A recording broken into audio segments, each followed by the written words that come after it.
बच्चों, हम जो कविता पढ़ रहे थे अपनी लक्ष्मण मूर्छा राम विलाप, ये तो इस कविता का कुछ अंश हमने पढ़ लिया था। यहाँ तक हमने पढ़ा था कि उधर हनुमान जी हैं, वो संजीवनी बूटी लेने के लिए जाते हैं, वो वापस अभी तक लौट के नहीं आए हैं। और राम एक जो मनुष्य भक्त है उसकी भांति यहाँ पे विलाप कर रहे हैं। और वो अपने जो भाई है, छोटा भाई है, उसको अपने हृदय से लगा करके तरह तरह से विलाप कर रहे हैं। और वो क्या कर रहे हैं कि हे भाई, तो मेरे व्याकुल वचनों को सुन करके बहुत जल्दी उठ जाता था, और आज तो मैं इतना व्याकुल हूँ, इतना बेचैन हूँ, तो तू क्यों नहीं उठ रहा है? और तू तो अपने माता पिता के इकलौती संतान था, उन्होंने तो बहुत सोच समझ के मेरे साथ तुम्हें भेजा था, और तुमने यहाँ वन प्रदेश में आके सर्दी गर्मी बरसात आदि को सहन भी किया है। और कहता कि फिर तू अब उठ क्यों नहीं रहा है? क्योंकि मैं बहुत बेचैन हूँ, बहुत व्याकुल हूँ, फिर भी क्यों नहीं उठ रहा है? यहाँ से हम फिर से शुरू कर देते हैं कि सो अनुराग कहाँ अब भाई, सो अनुराग कहाँ अब भाई, उठू न सुनी मन वचन बिकलाई। कि भाई आपका वो प्यार, वो अनुराग अब कहाँ चला गया है कि मेरे इतने व्याकुल वचन है, और उन व्याकुल वचनों को सुन के भी तू नहीं उठ रहा है। जो जनते हूँ बन बंधु बिछो, पितु वचने मनते हूँ नहीं हो। अगर मैं जानता कि वन प्रदेश में जाने के बाद में मुझे अपने भाई का बिछो होगा, यानी भाई से बिछो हो जाएगा, भाई मेरे से छूट जाएगा, तो मैं अपने पिता के वचन भी ना मानता। यानी कि वैसे तो देखिए रामचंद्र जी थे ना, अपने पिता की आज्ञा का पालन करने के लिए, यद्यपि पिता के मुख से इतना निकला भी नहीं था, लेकिन उन्होंने अपने सोचा था कि भाई वन प्रदेश में जाऊँगा, राज्य भी त्याग दिया था, और भी पिता के वचनों को मैं हर हाल में मानूंगा। लेकिन अब जब वो भाई उनसे दूर हो रहे हैं तो कह रहे हैं कि नहीं, अगर मेरे को पता होता कि भाई से मेरा बिछुड़न होगा तो मैं पिता के वचन को भी शायद नहीं मानता। और आगे क्या कहते हैं, यहाँ तक तो हमने पढ़ लिया था।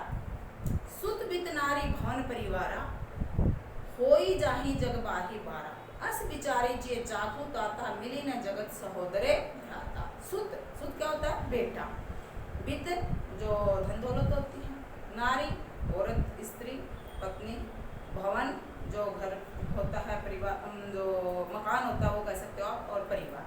कहते कि संसार के अंदर बेटा, धन दौलत, औरत और घर और परिवार, ये सब चीजें हो ही जाए जग बारी बार, ये जग में बार बार प्राप्त किए जा सकते हैं। ठीक है, मान लीजिए दूसरा एक बेटा चला भी जाता, दूसरा बेटा भी मिल सकता है, भाई मकान भी फिर से बनाया जा सकता है, शादी करके दूसरी पत्नी भी आ सकती है, सब कुछ संसार में दोबारा प्राप्त किया जा सकता है।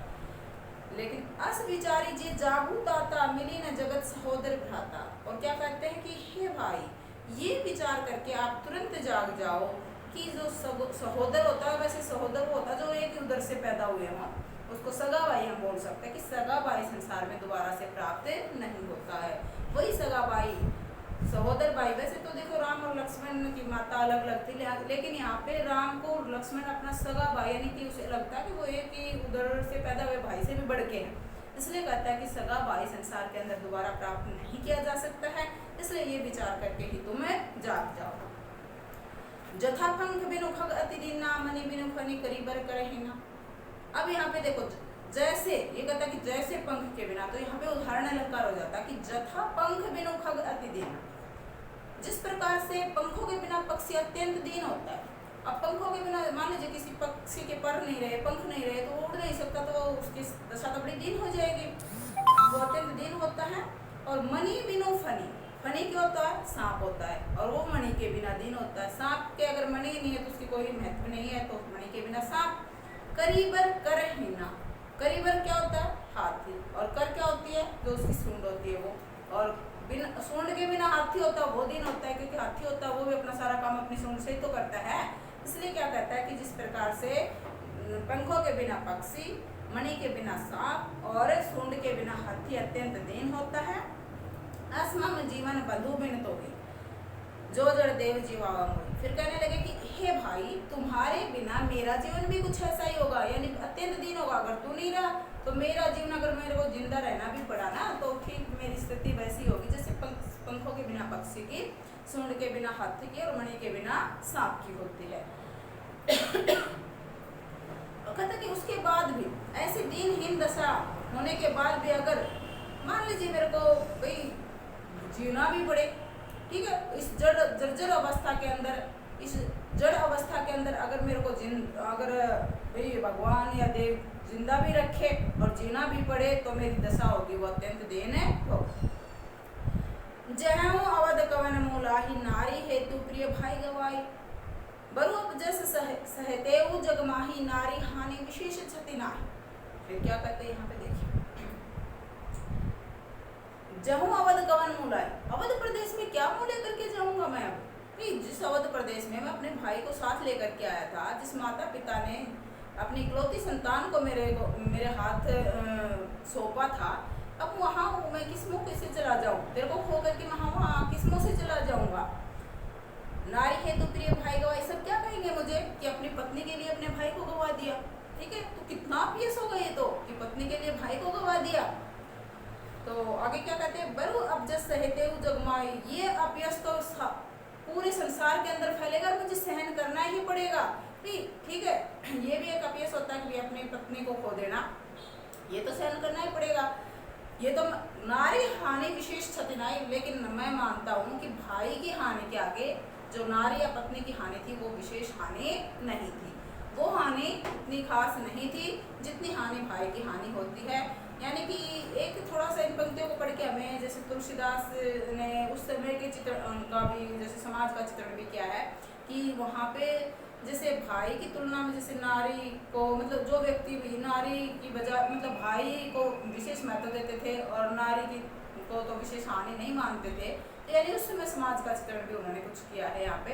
इसलिए वो राम के मुँह से कहलवा रहे कि भाई अगर पत्नी की हानि हो भी जाती तो कोई खास हानि नहीं थी, लेकिन अगर भाई की हानि तो बहुत बड़ी हानि है, और भाई की हानि करके तो मैं वो प्रदेश में जा भी नहीं सकता हूँ, क्या मुँह लेकर के जाऊँगा, क्या जवाब दूंगा मैं वहाँ पे जा करके। और नारी की हानि थी वो तो मैं किसी प्रकार से अपयश जरूर होता मेरा, लेकिन उसको सहन कर लेता। अब लोग सोकु सुत तोरा सेव निठुर कठोर उर्मोरा, फिर क्या कहते हैं, अब लोकु सोकु सुत तोरा।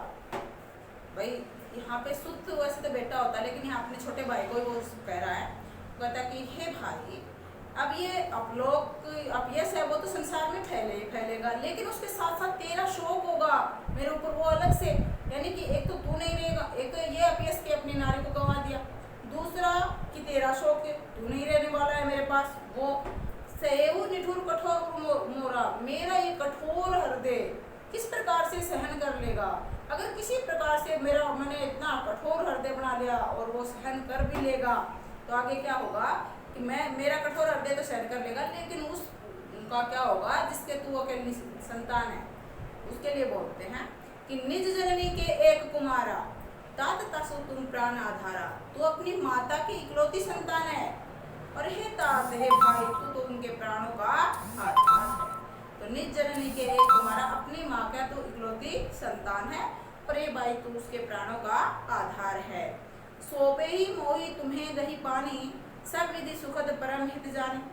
उन्होंने जब तुम्हारा हाथ वन प्रदेश में हम आ रहे थे, तो तुम्हारा हाथ मेरे हाथ में ये सोच करके सौंपा था कि मैं तुम्हारे लिए सब प्रकार के सुखों को प्रदान करने वाला हूँ, कि मैं तुम्हारे ऊपर किसी प्रकार की कोई आँच नहीं आने दूंगा। इसलिए ये सोच करके उन्होंने तुम्हें मेरे साथ वन प्रदेश में आने दिया था। कहने का भाव क्या है कि तुम्हें मेरे साथ वन प्रदेश में उन्होंने ये सोच करके भेजा था कि मैं तुम्हारे ऊपर किसी प्रकार की आँच नहीं आने दूंगा, कोई संकट नहीं आने दूंगा, ये सोच करके उन्होंने तुम्हें भेजा था।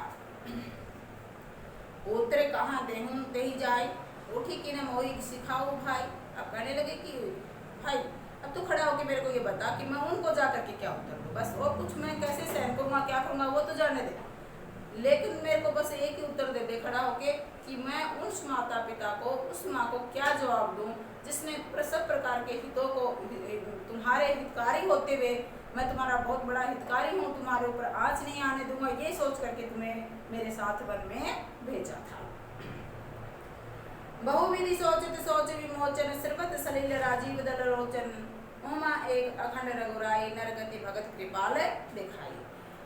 अब यहाँ पे तुलसीदास जी क्या कहते हैं कि बहुविधि सोचित सोच विमोचन, वो श्री रामचंद्र जी सबकी सोच को विमुक्त कर देते हैं, सबको सोच से मुक्त कर देते हैं, सबको मतलब कोई भी व्यक्ति अगर चिंता में होता है तो उसकी चिंता दूर कर देते हैं। वो आज विभिन्न प्रकार से सोच रहे हैं, क्योंकि वो एक मनुष्य के रूप में है यहाँ। सर्वत सलिल राजीव दल लोचन, और उनके कमल के समान जो नेत्र हैं उनमें से क्या बह रहे हैं, आंसू बह रहे हैं। सर्वत तो मतलब बहना हो गया, सलील पानी होता है वह कहानी है। राजीव दललोचन यानी कमल के समान जो नेत्र हैं उनमें अब आंसू बह रहे हैं, और वो श्री रामचंद्र जी जो सबकी सबको सोच से मुक्त कर देते हैं, तो वो विभिन्न प्रकार से सोच रहे हैं। अब ये सारी बातें कहाँ हो रही है इस लाइन से पता चलेगा। यहाँ पे क्या था कि शिव जी है ना, वो उमा यानी पार्वती है, उनको वो बात बता रही है सारी कि वहाँ क्या क्या कुछ हुआ था। और जब लक्ष्मण मूर्छित हुए, राम संजीवनी बूटी लाने हनुमान संजीवनी बूटी लाने गए, तो राम का विलाप किस प्रकार से हो रहा था वो कौन सुना रहे हैं? शिव जी। किसको सुना रहे हैं? पार्वती को सुना रहे हैं। ठीक है, कई बार प्रश्न पूछा जाता है कि भाई ये बातें हैं, ये कहानी है, ये कौन किसको सुना रहा था? तो शिव जी किसको सुना रहे थे? पार्वती को। देखो कहा ना, उमा एक अखंड रघुराई, कहते कि हे उमा, श्री रामचंद्र जी तो अखंड है, पूर्ण है, ठीक, वो तो अपने आप में पूर्ण है। नरगति भगत कृपाल दिखाई, वो तो नरलीला कर रहे हैं अपने भक्तों को दिखाने के लिए, ठीक है। बाकी वो विलाप जरूर कर रहे हैं, लेकिन वहाँ पे नरलीला कर रहे हैं कि एक साधारण मनुष्य होता है, उसकी अवस्था क्या होती है, वो वहाँ पे अपने भक्तों को दिखा रहे हैं, बाकी वो तो पूर्ण है, ठीक है। तो वो ये बात कौन कर रहे हैं? शिव जी कर रहे हैं। तो हमने वैसे इसके काव्य सौंदर्य संबंधी बातें जान भी ली थी, एक बार इसको फिर से रिपीट कर लेते हैं। तो इसमें देखिए पूरा हमने काव्यांश पढ़ा, तो किसका चित्रण है यहाँ पे? राम के विलाप का चित्रण है, ठीक है। राम के विलाप का यहाँ पे चित्रण किया है कवि ने। दूसरी बात यहाँ पे भाषा कौन सी है? अवधी भाषा, ठीक है। और गुण कौन से हैं? प्रसाद गुण भी है और माधुरी गुण भी है, ठीक है। और सब शक्ति कौन सी है? आविदासिक शक्ति है। शैली कौन सी है? वर्णात्मक, ठीक है। अलंकार देखो, एक तो अनुप्रास आ गया पूरे में, एक मैंने बताया था ना जहाँ कि वो उदाहरण देने का, जैसे ये हो रहा, तो वहाँ पे क्या है? तो उदाहरण है, उदाहरण अलंकार का प्रयोग है, ठीक है। तो ये कुछ खास बातें हैं इसकी, वो थोड़ी सी ध्यान में रखते जाएंगे। और रस की बात करें तो रस कौन सा है इसमें? करुण रस का प्रयोग है, क्योंकि राम विलाप कर रहे हैं, तो रस कौन सा है यहाँ पे? करुण रस है। और छंद चौपाई चल रहा है, देखो ये ध्यान रखना पड़ेगा, ये दोहा चौपाई है। तो दोहा शुरुआत में शुरू हुआ था, उस समय एक दोहा आया था अपना, और उस दोहे के बाद में क्या चल रही है? चौपाई चौपाई चौपाई चल रही है। अभी हम आगे पढ़ेंगे, देख सोरठा रहा है, ये सोरठा एक छंद होता है, ये सोरठा छंद है, ये ध्यान रखना पड़ेगा। एक बार ये सोरठा पूछ लिया था, इसमें पूछ लिया था कि लाइन देखें कि इसका काव्य सौंदर्य बताइए, तो बच्चों ने ये याद रखा था कि इस कविता में भी दोहा चौपाई छंद का प्रयोग है, तो वहाँ पे एक सोरठा भी आता है, ये उसके बाद में लास्ट में फिर एक दोहा आता है, ये थोड़ा सा हमें ध्यान रखने की बात है। तो अगला करिए सिमरन, फिर देख लो कितने मिनट के लिए।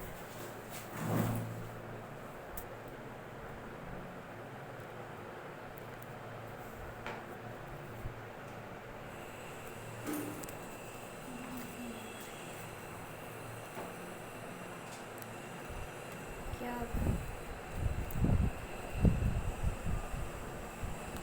नहीं पता चल रहा, कोई बात नहीं, तो सोरठा सोरठा तो कर लेते हैं। अटक गया? अब चल रहा है अटके काम नहीं कर रहा इसका टच।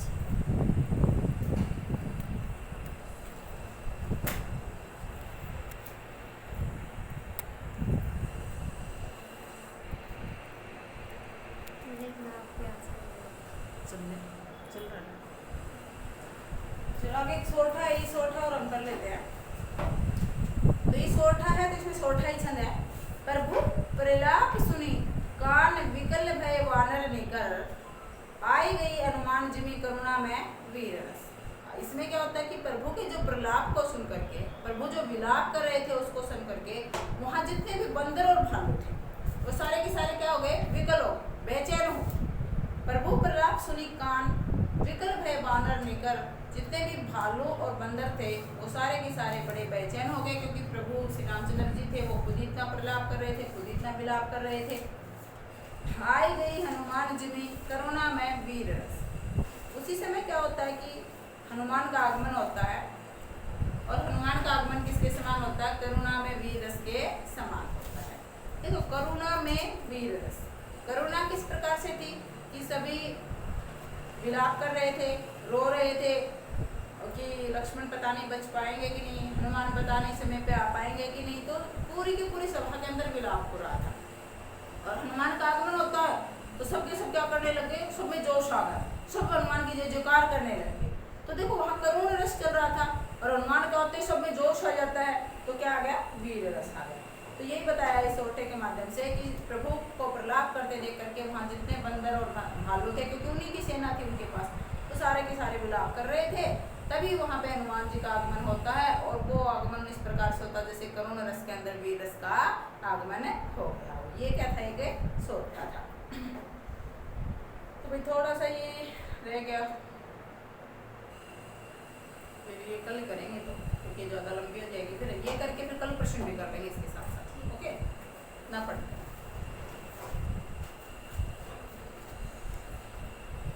ये चक्कर हो जाता है कितने मिनट की जाएगी। इसका टच काम नहीं कर रहा है मैम, ये वीडियो बंद नहीं हो रही।